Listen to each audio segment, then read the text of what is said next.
Hi friends, welcome to my channel. இன்றைக்கி நம்ம என்ன பார்க்க போகிறோன்னா முருங்கைக்காய் கத்திரிக்காய் போட்டு எப்படி சாம்பார் வைக்கலான்னு பார்க்கலாம். டக்குன்னு ரெடி ஆகிடும். வாங்க அதுக்கு தேவையான பொருள் பார்க்கலாம்.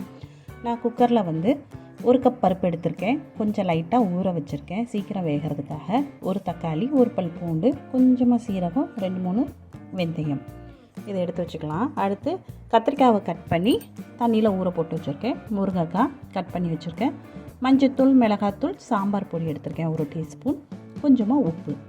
அடுத்து தாளிக்கிறதுக்கு கடுகு, உளுந்த பருப்பு, பெருங்காயத்தூள், கொஞ்சமாக சீரகம், கருவேப்பிலை, எண்ணெய், கொஞ்சமாக புளி ஊற வச்சுருக்கேன். அவ்வளோதான் இதுக்கு தேவையானது. ஃபஸ்ட்டு நம்ம பருப்பை குக்கரில் வேக வச்சிடலாம். பருப்பு தண்ணி முழுகிற அளவுக்கு ஊற்றிக்கோங்க. ஊற்றிட்டு அதில் கொஞ்சமாக 1 டீஸ்பூன் நல்லெண்ணெய் சேர்த்துக்கோங்க, பருப்பு சீக்கிரமாக வேகிறதுக்காக. ஸோ குக்கரில் வச்சு 3 விசிலுக்கு வச்சுருவோம். இன்னொரு அடுப்பில் ஒரு பேனோ கடாயோ எடுத்துக்கோங்க. அதில் தண்ணி ஊற்றி நல்லா தண்ணி கொதி வரட்டும். வந்ததுக்கப்புறம் நம்ம கட் பண்ணி வச்சுருக்கோம் இல்லையா, அந்த காயை அதில் சேர்த்துக்கலாம். சேர்த்ததுக்கப்புறம் இது 3 விசில் வர்றதுக்கள்லையும் காயும் நல்லா சீக்கிரம் வெந்துடும். ஸோ டக்குன்னு முடிஞ்சிடும் சாம்பார். ஸோ குக்கர் விசில் வந்தோடனே இறக்கி வச்சுருங்க, ஆறட்டும். காய் அதுக்கள்லையும் வெந்துடும். குக்கரை நல்லா ஓப்பன் பண்ணிவிட்டு பருப்பு நல்லா வெந்ததுக்கப்புறம் நல்லா மசிச்சு விட்ருங்க. மசிச்சு விட்டிங்கன்னா நல்லாயிருக்கும். மசித்ததுக்கப்புறம் அது ஒரு பாத்திரத்தில் மாற்றிக்கோங்க. மாற்றிட்டு நம்ம காய்கறி வேக வச்சோம் இல்லையா, அதுவும் வெந்திருக்கும். இப்போ நம்ம புளி வச்சுருக்கோம் இல்லையா, அதை நல்லா கரைச்சி சாம்பார் அந்த பருப்பில் ஊற்றிக்கோங்க. அப்புறம் இந்த காய் வேக வச்சுருக்கோம் இல்லையா, காயும் வெந்திருக்கும்.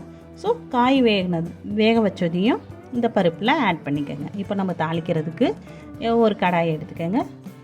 நல்லெண்ணெய் ஊற்றி கடுகு, உளுந்தம் பருப்பு, சீரகம், அப்புறம் கருவேப்பிலை, வெங்காயம், பெருங்காயத்தூள் இதெல்லாம் போட்டு தாளிச்சிட்டு நம்ம மசாலா எடுத்து வச்சுருந்தோம் இல்லையா, மஞ்சத்தூள், மிளகாத்தூள், சாம்பார் பொடி, உப்பு அதையும் போட்டு நல்லா வதக்கிட்டு கொஞ்சமாக எடுத்து சாம்பாரை ஒரு கரண்டி எடுத்து அதில் கொஞ்சம் நல்லா இது பண்ணிவிட்டு திருப்பி அதிலேயே ஊற்றிடுங்க.